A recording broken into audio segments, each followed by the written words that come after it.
사람으로 살아갈 수 있도록 복 주심을 감사합니다. 저 옛날 우리 어머니, 우리 할머니들이 정한술 떠놓고 피는 마음으로 이 아침 하나님 앞에 나와 하나님께 감사와 찬송과 영광을 돌리며 나라와 민족을 위하여, 교회를 위하여, 또 내 살아가는 자녀들과 자녀손들을 위하여, 또 나의 속사람의 강건함을 위하여, 또한 믿음이 연약한 사람들과 시험에 든 성도들과 낙심한 사람들을 위하여 기도할 수 있는 중보의 기도자가 되게 하심을 감사합니다. 하나님 아버지, 이 아침에도 이렇게 연약하고 부실하고 게으르고 나태한 저희들이지만 주께서 강한 팔로 붙들어 주셔서 이 새벽 주의 손에 이끌려 나왔고 주의 보호하시는 손길 안에서 저희들이 이처럼 주 앞에 모였습니다. 또 성령의 감화에 이끌려 저희들이 주의 자리에 나와 기쁜 마음으로 찬송을 부릅니다. 하나님 아버지, 언제나 이 거룩한 규례가 흐려지지 않도록 인도하여 주옵시되 은혜와 사랑을 더하시사 우리의 생이 다하도록 앞에 어떤 일이 있어지든지 하나님, 또 세상에 어떻게 곤두박질을 치고 변한다라고 할지라도 언제나 우리가 이 첫 시간 하나님 앞에 바치는 이 귀한 일만큼은 지속될 수 있도록 우리의 믿음과 강건함과 성령의 강화를 더하여 주시옵소서. 모든 것이 변해도 우리의 믿음은 변함이 없게 하옵시고, 모든 것에 흔들림이 있지만 우리는 우리가 주께로 향한 이 충정과 진실한 마음만큼은 끝까지 지속되게 하여 주시옵소서. 주여, 세월이 더해갈수록 우리는 점점 약해지고 쇠약해져 갑니다. 그러나 하나님, 우리 영은 날마다 새로울 수 있게 하시고 또한 모든 것이 다 멀어지기만 하지만 그러나 주님만은 점점 가까워지는 것을 느끼게 하여 주시옵소서. 주여, 한순간도 허탄한 생각에 매이지 않게 하시고 또 그럴 땐 길을 가는 일이 없게 하여 주옵시며 우리가 보고 듣고 깨닫고 만나고 경험하는 모든 일련의 사건을 통하여 주는 친히 역사해 주시고 또 우리는 주님의 손길을 늘 확인하면서 한 걸음 한 걸음 주와 함께 동행할 수 있도록 도와주시옵소서. 하나님 아버지, 우리가 어려운 일을 당했다가 또 일이 풀릴 때에 주께 감사합니다마는 그러나 아무 일이 없는 것처럼 무사한 이 평범한 가운데 주시는 하나님의 축복이 얼마나 큰 것인가 하는 것을 깨닫고 감사하며 살아갈 수 있는 주의 사람들이 되게 하여 주시옵소서. 우리는 꼭 극적인 사건을 만나고 어떤 위험을 만났다가 거기에서부터 해방되고 자유함을 얻을 때 하나님 감사합니다 할 때가 많습니다만 하나님 아버지, 하루하루 건강하고 평안하게 살아가는 이것이야말로 얼마나 큰 은혜고 큰 축복인가를 생각하며 항상 주께 감사와 찬송과 영광을 돌리는 하루하루 한 해 한 해가 되게 하여 주시옵소서. 예수님의 이름으로 기도드리옵나이다. 아멘. 하나님의 말씀 어제 아침 이어서 오늘도 갈라디아서 제3장 19절로부터 22절의 말씀을 보겠습니다. 갈라디아서 제3장 19절로부터 22절. 그런즉 율법은 무엇이냐? 범법함으로 더하여진 것이라 천사들을 통하여 한 중보자의 손으로 베푸신 것인데 약속하신 자손이 오실까지 있을 것이라. 그 중보자는 한편만 위한 자가 아니라 하나님은 한 분이시니라. 그러면 율법이 하나님의 약속들과 반대되는 것이냐? 결코 그럴 수 없느니라. 만일 능히 살게 하신 율법을 주셨더라면 의가 반드시 율법으로 말미암았으리. 그러나 성경이 모든 것을 죄 아래 가두었으니 이는 예수 그리스도를 믿음으로 말미암은 약속을 믿는 자에게 주려 함이라. 아멘. 하나님께서 인간을 창조하시고 하나님의 형상을 따라 우리를 지음을 받았다라고 말씀하셨습니다. 그 하나님의 형상이 무엇이겠습니까? 하나님의 마음, 성령의 법, 양심의 법, 이런 것을 주셨는데, 법이 없어도 우리가 얼마든지 잘 살 수 있고 잘할 수 있는데, 인간의 욕심과 자기의 안일함과 편안함 때문에 이 양심의 법을, 거룩한 하나님의 법을 어기고 범법하게 되어지는 것입니다. 어제 아침에 말씀드렸던 것처럼 율법전서가 뭐가 필요하겠습니까? 서로 올곧은 마음으로 양심적으로 살면 율법전서 몰라도 다 살 수 있습니다. 오히려 이 법을 아는 사람들이 못된 짓을 하면서 법망을 이리저리 피해가려고 하는 것이죠. 우리가 살면서 그 사람 참 법 없이도 살 사람이야. 얼마나 참 좋은 사람입니까? 그러니까 하나님께서 우리에게 이런 소중한 계명, 이런 율법을 주셨는데 이것이 바로 은혜라고 하는 것입니다. 그런데 그 은혜를 오늘 말씀에 범법함으로, 어제 아침에 말씀드렸죠. 범법은 선을 벗어나는 것, 하말티아처럼 이 관역을 벗어나는 것. 그러니까 이 범법하는 사람들 때문에 법이 있고, 이 법을 어기는 사람 때문에 감옥이 있고 많은 법이 있어야 한다는 것이죠. 율법은 그래서 생긴 것입니다. 조금 더 우리가 역사적으로 거슬러 올라가서 생각해 보면 모세 이전에는 율법이 없었습니다. 오직 은혜뿐이었어요. 그러나 우리의 마음의 법이 있었어요. 우리 마음의 법, 양심의 법, 하나님이 주신 이 법, 이것이 있었다고 하는 것입니다. 그래서 이대로 살았어요. 이대로 아무 어려움이 없이 살았는데 자꾸만 이 범법을 합니다. 사람이 자꾸 선을 넘어가는 거예요. 그래서 문제가 된 것이 아니겠습니까? 하나님께서 처음 아담과 하와를 에덴 동산에 살게 하시면서 이 생육하고 번성하고 다스리라고. 그런데 이 동산 한편에 있는 생명나무 열매만큼은 손을 대지 말라고. 먹는다는 정령충이라. 그거 하나 외에는 아무것도 없었어요. 그 법을 잘 지키고 내게 주신 9가지에 감사하며 찬양하며 살았더라면 얼마나 좋았겠습니까? 근데 그 9가지가 성에 안 차는 거예요. 그 한 가지 때문에 9가지를 다 원망하고 불평하는 거예요. 결국 시험에 빠지고 축복의 동산에서 추방을 당하고 말잖아요. 오늘도 보세요, 여러분. 내게 분명히 다른 사람보다 나은 8가지, 9가지 감사의 조건이 있어요. 그런데 그 한 가지, 그 한두 가지 때문에 8가지, 9가지 내게 있는 소중한 보안을 보지 못하고 늘 원망불평하는 거예요. 그래서 8가지, 9가지를 다 잃어버리는 사람이 얼마나 많습니까? 하나님이 제주해 주신 거 다 다스려요. 그리고 한 가지만 하지 말라고 했는데 그 선을 넘어가지 말라고 했는데 그 선을 넘어가고 범법하면서 결국 그 마음속에 율법이 흐려졌어요. 이제 이 죄가 무엇인지 의가 무엇인지를 모를 정도로 화인 맞은 양심이 돼버리고 말았다는, 타성에 젖어서 여기까지 왔다는 말입니다. 그러면 이제 어떻게 되겠습니까? 하나님께서 부득불 십계명을 만들어 주셨어요. 계명을 주셨어요. 자, 이 계명은 한마디로 말하면 새롭게 창조적으로 만들어진 것이 아니라 본래 마음에 있던 것, 마음속에 있던 것, 이것이 흐려졌기 때문에 이것을 밝히기 위해서 만들어 놓은 것입니다. 어두워진 마음을 밝히기 위해서 만들어 놓은 것이 계명이라는 말씀입니다.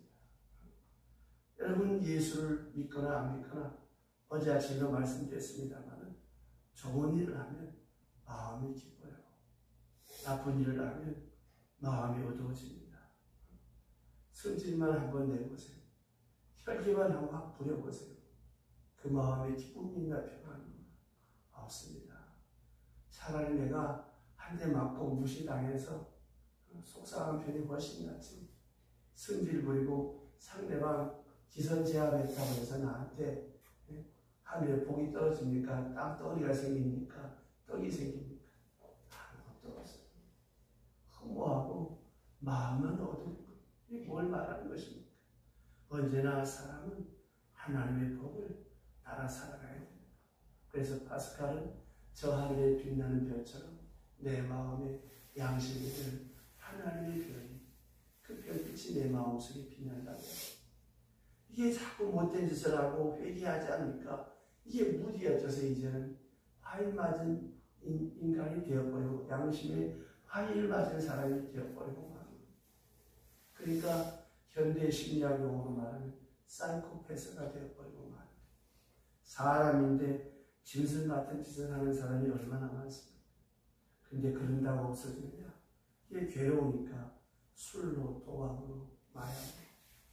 그래서 전쟁이한테 복채 많이 갖다 주고 부적 사고 절간에 돈 많이 갖다 주고 그 주인공이 누구냐? 조폭들, 술집 마담들, 못된 짓 하는 사람. 왜냐하면 그 마음이 불안과 공포와 두려움과 저주를 씻을 길이 없는 거예요. 그러니까 그런 식으로 보상적 발판을 만들어 놓는 것입니다. 그러니까 우리 마음이 흐려진 요로 인해서 악함은 치닫지만 그 악함 속에서 인간은 평안할 수가 없어요. 늘 저주의식과 형벌 속에 살아갈 수밖에 없는 것입니다. 이거를 밝히기 위해서 개놓으셨고 또 힘을, 이 생명력을 잃어버린 이 율법을 이제 거기에다가 힘을 가해주기 위해서 율법을 만들어 주신 것이란 말입니다. 이것이 바로 율법입니다. 그래서 오늘 말씀에 범법함을 인하여라고 말합니다. 전에 미국에 갔을 때 큰 목장을 한번 견학을 갔었는데 그 목장을 운영하는 사람이 두레인데 그 많은 소떼들을 어떻게 관리하는가 했더니 줄을 쫙 쳐놨어요. 호각을 쫙 끌면 소들이 다 나왔는데 흩어지지 않아. 양쪽에 줄을 쳐살줄을 딱 쳐놨는데 거기에 약간의 전기를 흘려놨어.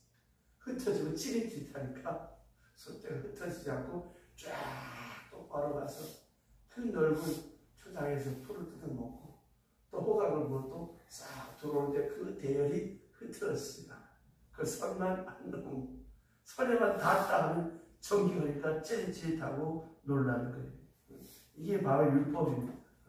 이렇게 하면 불법이다. 이렇게 하면 벌을 받는다. 그러므로 이 가운데로 가라. 이게 한계란 말이죠. 한계가 있어요. 이게 십계명입니다. 그러니까 여러분 보세요. 이 성경 66권이 뭐예요? 여기에 등장하는 아담 하와로부터 요한계시록까지 여기 등장한 많은 믿음의 사람들 또 여기 나타나 있는 많은 말씀들이 뭐예요? 이렇게 살면 복을 받고 형통하지만 이렇게 살지 않은 사람들은 이렇게 되었다. 우리보다 앞서 살아간 사람들의 믿음의 족적들, 믿음의 행적들을 기록해 놓고 오늘 우리로 하여금 반면교사를 삼고 이 말씀을 따라 살아가라고 이 계명, 이 말씀을 주신 거예요. 여러분 주변에 가만히 보세요. 아무리 어렵고 힘들어도 하나님 말씀 따라 순종하는 사람에게는 하나님께서 복을 주세요. 복은 립서비스만 해갖고 오는 것이에요. 내가 해야 돼. 내가 심을 때. 좋은 것은 여러분 다 심고 애쓰고 수고해요. 농사 질 때 보세요. 잡초는 비료 안 줘도 너무너무 잘 자라. 그러나 알고 보면 그렇지 않아요. 비료 줘야 되고 김내 줘야 되고 물고랑 터줘야 되고 또 물을 막기도 하고. 이 세상에 선하고 아름다우고 복된 것은 다 애씀과 수고로움이 있어야 거기에 아름다움과 행복과 성공이 만들어집니다. 이 불안당이라고 하는 말이에요. 땀 흘리지 않고 돈 버는 사람한테 나쁜 말로 불안당 같은 놈이라고 하잖아요. 그런 곳에는 기쁨이 없어요. 허무와 정의감과 절망밖에 없습니다. 부정한 짓을 해서 돈을 벌었지만 늘 불안합니다. 여러분 죄 짓고 두 다리 뻗고 사는 사람은 없습니다. 겉으로는 괜찮아하고 양심에 화인 맞은 것처럼 활개를 치지만 그 마음속에 그 어두운 그림자는 치울 수가 없는 거예요. 그러니까 이 율법을 통해서 우리는 하나님의 뜻이 무엇인지, 우리가 어떻게 살아야 바로 사는 것인지, 어떻게 살아야 복되게 사는 것인지, 이런 것들을 알고 깨닫게 해주고, 또 그렇게 살아간 아브라함, 이삭, 야곱, 모세, 이런 믿음의 사람들의 그 삶을 기록해 놓은 것이 아니겠습니까? 그러므로 율법은 무엇이냐? 죄를 알게 하는 것이고 죄를 깨닫게 하는 이것이 율법의 역할입니다. 죄를 알게 한다. 마치 뭐와 같은가 하면 거울을 보는 것과 같아요. 그런데 이상한 것은 이 죄를 알기는 아는데 죄를 씻게 하지는 못합니다. 그러니까 죄가 죄됨을 아는 순간 어떤 사람은 이거를 말씀의 거울을 통해서, 양식을 통해서, 성령의 조명하심을 통해서, 또 어떤 사건을 만나서 곧 회개하고 바른 길로 가기도 하지만, 또 이것을 통해서 하나님의 뜻을 깨닫고 복된 사람이 되어지기도 하지만, 이렇게 쉽고 깨끗하고 정결한 하나님의 사람이 되려고 몸부림치는 사람이 있지만, 어떤 사람은 이 거울을 보면서도 죄를 알고도 씻지 않아요. 씻지 않으면서 자꾸 거울을 보니까 어떻게 되겠습니까? 점점 얼굴이 흉한 얼굴이 되니까 이제 아예 거울을 안 보잖아요. 안 보는 게 무엇입니까? 마지막에 그 거울을 깨버리고 말잖아요. 이게 뭐예요? 양심의 파탄, 양심의 화를 맞으면 그 다음 어떻게 합니까? 술에 쩔게 되고 마약을 하게 되고 악에 악을 더하는 거예요. 왜 그럴까요? 양심에 가책이 되고 괴로우니까 술을 먹고 발광을 하고 마약을 하고, 이게 전부 다 어디서 오는 것이냐? 양심의 법을 흐리게 하기 때문에 이런 행동이 나오는 거예요. 양심 파괴적 행동이 이렇게 폭력, 부정, 알코올과 마약으로 이렇게 끝장나고 마는 것입니다. 그러니까 욕심이 익혀한 즉 죄를 하고 죄가 장성한 즉 파멸, 사망에 이르고 마는 것입니다. 자, 한번 생각해 보세요. 이 젊은 사람들은 거울을 보면서 자기 모양새를 많이 가다듬습니다. 죄송한 말씀입니다만 나이 들어갈수록 안 가꾸고 거울도 보기 싫고 사이도 지키기 싫잖아요. 그러나 거울을 보셔야 돼요. 보고 내 인생의 나이테가 달려갈수록 추하지 않도록 잘 가꿔야 돼요. 옷도 단정하게 입고 행동도 말도. 젊은 사람들이 왜 싫어하겠어요? 싫어하는 나이 든 사람의 형태가 나타나니까. 소위 애들 말로 말하면 꼰대 같은 그런 모습이 있으니까 싫어하는 거 아니겠습니까? 아무리 나이가 들어도 스마트하고 깔끔하고 정결해 보세요. 우러러 존경합니다. 그런데 우리가 이 거울을 안 보는 거예요. 이 거울은 무엇입니까? 말씀이요, 양심입니다. 오늘 주신 말씀이 바로 그걸 말하는 거울이다. 율법을 통해서 우리는 죄가 뭔지, 의가 뭔지, 하나님의 뜻이 뭔지를 알게 되고, 자기 모습을 알게 되고, 내가 어디까지 왔는지, 내가 뭘 잘못하고 있는지, 이거를 알 수가 있는 거예요. 그런데 참 안타깝고 애석한 것이 무엇인가 하면, 수없는 날 말씀을 들어도 없게 되는 거예요. 성경을 쓰면 뭐합니까? 성경을 몇 동 했다 하면 뭐하겠어요? 달라지는 게 없는데, 그건 뭐에 다 관성이라는 거예요.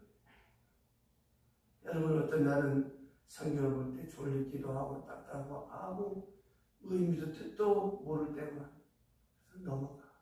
그래 어떤 날을 보면 한 절 말씀 막 눈물이 나고 가슴이 뜨거워. 이 말씀을 제대로 그렇게 보면 여러분 삶이 왜 안 달라지겠습니까?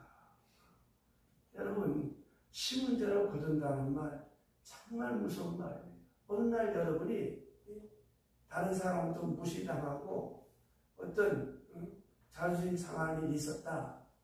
그 사람 미워하지 말고 아이고 나도 언제 어느 때가 누구를 무시하고 옷을 열리고 그 사람 자존심 상하게 한 건 없나?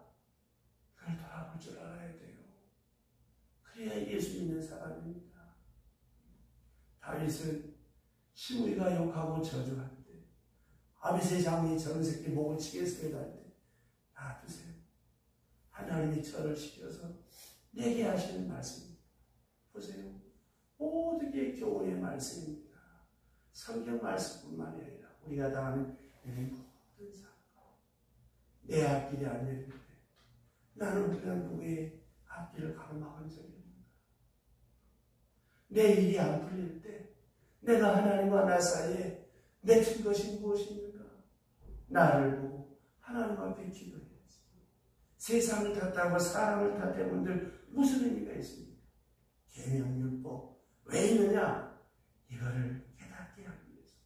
죄가 뭔지 하나님의 뜻이 무엇인지 율법이 없이는 죄를 알 수가 없어요. 무엇이 길인지 무엇이 진리인지 무엇이 생명인지 모른다는 말입니다. 그런데 오늘 성경 말씀에 사도 바울은 아주 재미있게 표현을 하고 대단히 중요한 말씀이기도 합니다.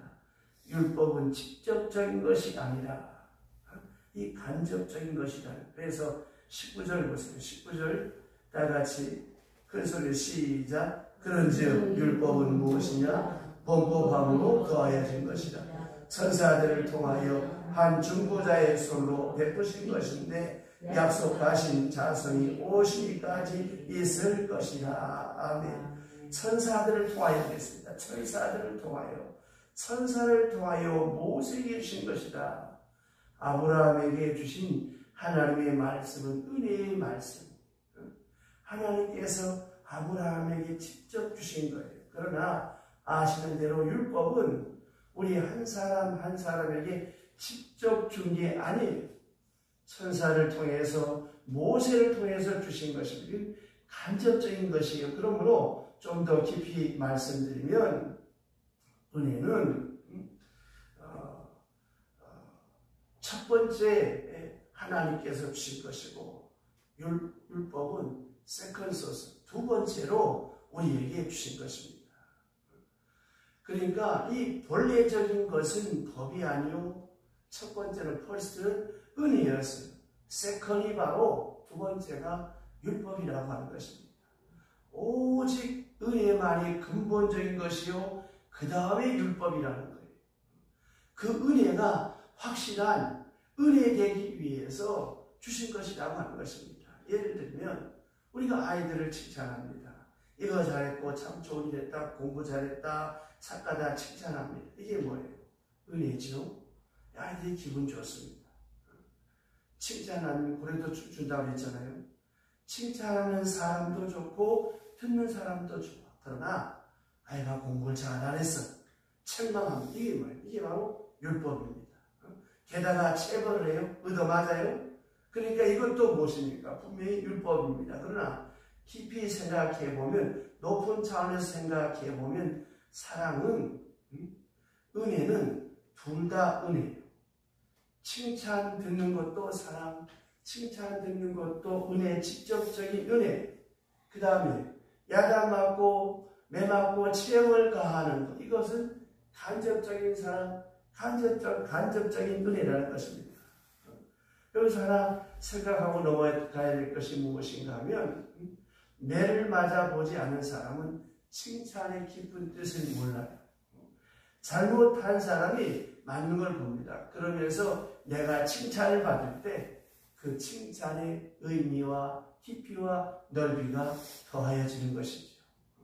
어제 맞았는데 오늘 칭찬 받았어요. 그랬을 때 오늘 받는 이 칭찬의 의미가 살아나는 것이죠. 그래서 마틴 루터의 해석대로 말하면 율법 없이 은혜 없다고 했습니다. 은혜만 가지고 살면 우리 인간이 좀 변변치 못해서 은혜 속에만 살면 세상이 다 그렇고 그런 줄 알아요. 죄도 오는 줄 알아요. 옳은 것도 죄고 도저히 알 수 없게 되고 하나님을 만회하게 되는 거예요. 여러분, 하나님이 우리를 사랑하시기 때문에 내게 징계도 주시고 아픔도 주시고 환난도 주시고 왜? 그래야 내가 바로 쓰니까. 은혜의 하나님, 사랑의 하나님이면 마냥 죄 짓고 어떻게 다 내버려 두느냐? 안 그렇습니다. 야고보서에 뭐라 그랬어요? 하나님의 체벌이 없으면 이거는 사생아.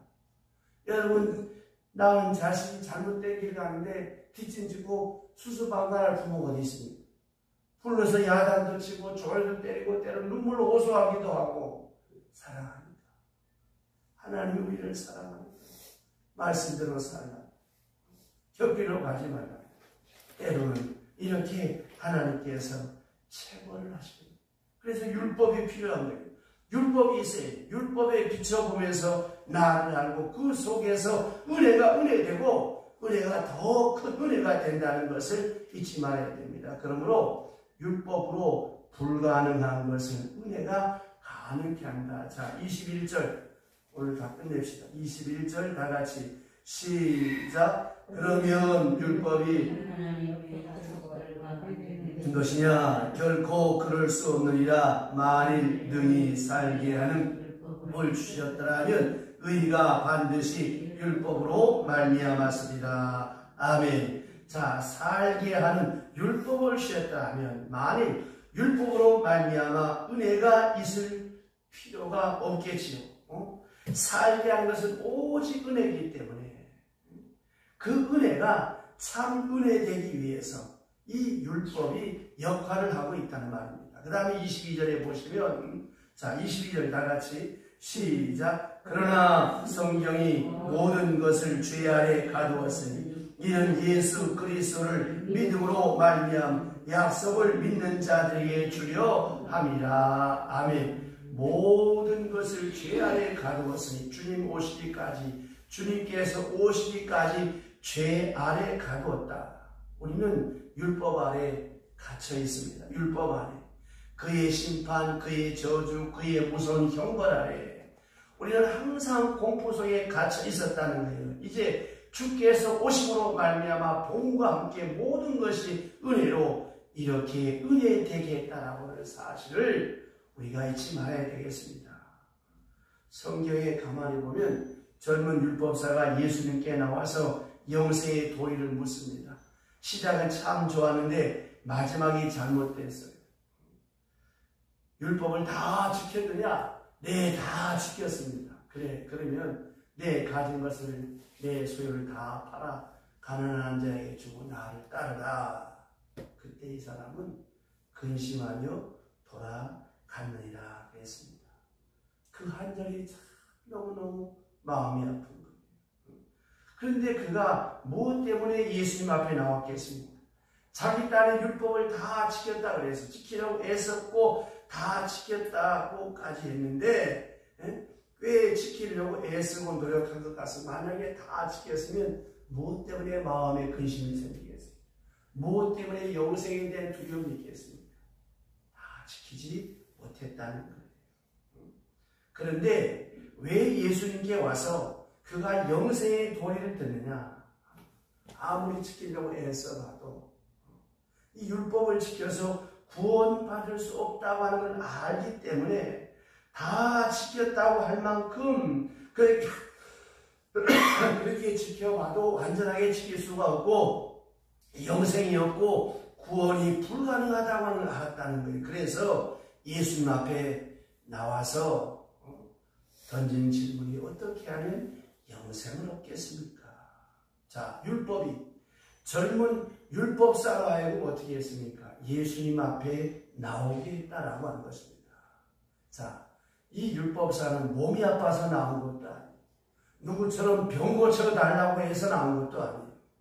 율법, 이 젊은 이 율법사, 이 똑똑한 사람이 왜 주님 앞에 나왔겠습니까? 율법 때문에 그리스도 앞에 와서 그리스도에게까지 인도하는 중요한 역할이 무엇이냐? 율법의 역할입니다. 그런데 주님을 딱 만나는 순간에 그는 물질의 노예가 되어서 물질이 아까워서 근심하며 돌아갔느니라. 오늘도 보세요. 예수 믿으면서 돈의 노예가 돼가지고 헌금 한 푼 제대로 못하는 사람들이 많이 있어요. 참 불쌍한 사람이죠. 뭐 믿는다 다 그거는 다 거짓말입니다. 정말 살아계신 하나님을 믿어보세요. 물질의 근원자가 하나님이심을 믿고 우리의 생각과 복을 주관하시는 분이 하나님이라는 사실을 믿으면 여러분 아까울 것이 어디 있고 거칠 것이 어디 있습니까? 그래서 저는 우리 교인들이 할 수만 있으면 그런 기회가 있으면 할 수 있도록 제가 이렇게 선포를 합니다. 두고 보세요. 내가 예를 들어서 오늘 우리 박성만 권사님한테 심었다고 해서 박 권사님이 나한테 물론 할 수 있도록 그게 아니에요. 제 3자가 나에게 그렇게 베풀 수 있도록 하나님 역사하십니다. 이 세상에 여러분 공짜 없습니다. 하나님 살아계십니다. 그러니까 보세요. 이 율법사가 그 많은 돈을 가지고 있으면서 다 지켰다고 호언장담했지만 지킨 것이 아니에요. 내 가진 것을 다 팔아 가난한 한 자에게 주고 나를 따르라 했을 때 내 주님 따르겠습니다 했다면 어떻게 됐겠습니까? 아마 성경에 길이 이름이 남는 훌륭한 믿음의 사람이 되었을 거예요. 더 많은 복을 하나님께서 주셨을 것입니다. 하나님이 뭐가 아쉬워서 우리의 코 묻은 돈을 원하시겠어요? 우리로 하여금 복을 받게 하기 위해서, 우리로 하여금 하나님을 사랑한다고 하는 것을 고백하고 표현하기 위해서. 지난주일이 감사주일이었어요. 입술로 감사합니다 하는 거 하고 내가 직접 감사하는 봉투를 꺼내놓고 감사의 예물을 담을 때 그 감사의 깊이는 더 어마어마한 거예요. 여러분 보세요. 사람과 사람 사이도 입 물어먹기 감사합니다. 물론 그것도 좋지. 그러나 내가 두부 한 모라도 사가지고 집사님 감사합니다. 그 작지만 얼마나 아름답습니다. 하나님이 우리에게 원하시는 것이 뭐예요? 이 계명을 통해서 나의 신앙 고백, 나의 헌신, 나의 입술로 찬양으로 몸으로 하나님 앞에 나타나지고 바쳐지기를 원하십니다. 그래서 하나님이 영광을 받으시는 것입니다. 이 은혜가 함께 하시기를 주의 이름으로 축원합니다. 기도합시다. 하나님 아버지 감사합니다. 귀한 말씀을 3시간에 걸쳐서 함께 말씀을 나누었습니다. 계명이 무엇인가? 우리에게 율법이 무엇인가? 우리에게 알게 하신 하나님, 이제는 내게 주신 계명, 내게 율법을 따라서 하나님 안에 복된 하나님의 사람으로 살아갈 수 있도록 인도하여 주셔서 이 모든 계명, 이 모든 율례, 이 모든 율법이 나로 하여금 은혜 되게 하고 나로 하여금 하나님의 사람 되게 하고 나로 하여금 축복받는 사람이 되게 하기 위한 하나님의 말씀임을 믿고 기쁨으로 감사함으로 이 말씀을 따라 금생과 내생에 약속한 복을 받는 우리 모두가 되게 하여 주시옵소서. 이 아침에도 하나님 아버지 마음을 담고 정성을 담고 소원을 담아 무명으로 감사, 무명으로 감사, 무명으로 감사임을 봉헌합니다. 한 분 한 분 기억하여 주시고 이 예물에 담겨지는 믿음과 정성과 마음의 소원을 주여 간합하여 주옵소서. 오늘도 말씀과 함께 하루 시작합니다. 이날이 복된 날 되게 하시고 하나님의 영광 나타나는 거룩한 날 되게 하여 주시옵소서. 예수님의 이름으로 축복하며 기도드리옵나이다. 아멘.